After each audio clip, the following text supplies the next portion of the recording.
कहानी बेसमेंट की लिफ्ट।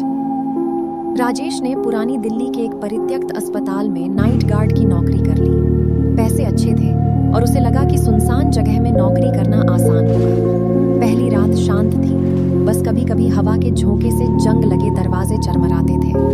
दूसरी रात की बात है, ठीक 2 बजे उसे लिफ्ट के डिंग करने की आवाज आई। हैरानी की बात यह थी कि उस अस्पताल की लिफ्ट महीनों पहले बंद कर दी गई थी। उसने सीसीटीवी स्क्रीन उठाकर देखा, लिफ्ट का दरवाजा खुला हुआ था, लेकिन अंदर कोई नहीं था। उसने अनदेखा कर सोचा, शायद तार खराब है। तीसरी रात को हालात और भयानक हो गए। उसे बेसमेंट मोर्चरी वाले कमरे के अंदर से रोने की आवाज आई। उसने डरते डरते वहां जाकर झांका तो अंदर सब खाली था, लेकिन ऑक्सीजन सिलेंडरों पर हथेली के निशान थे, मानो किसी ने उन्हें पकड़कर उठने की कोशिश की हो। चौथी रात राजेश ने अपनी स्क्रिप्ट न बदली। ठीक रात 1:45 बजे उसके मोबाइल पर फोन आया। डिस्प्ले पर नंबर था बेसमेंट 01। उसने कांपते हाथों से फोन उठाया। दूसरी तरफ से सिर्फ सांस लेने की तेज आवाज आ रही थी। फिर एक टूटी फूटी बच्चों जैसी आवाज ने कहा, हम उठ रहे हैं। राजेश ने फोन पटक दिया और सिक्योरिटी रूम का दरवाजा अंदर से बंद कर लिया।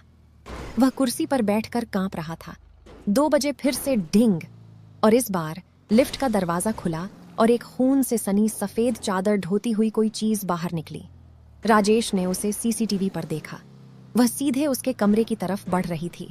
डर के मारे उसने पीछे मुड़कर अपने कमरे के दरवाजे पर लगे छोटे शीशे में देखा, लेकिन वहां कोई सफेद चादर नहीं, बल्कि एक जली भुनी औरत की लाश उसके ठीक पीछे खड़ी थी, जिसकी आंखों में आग जल रही थी।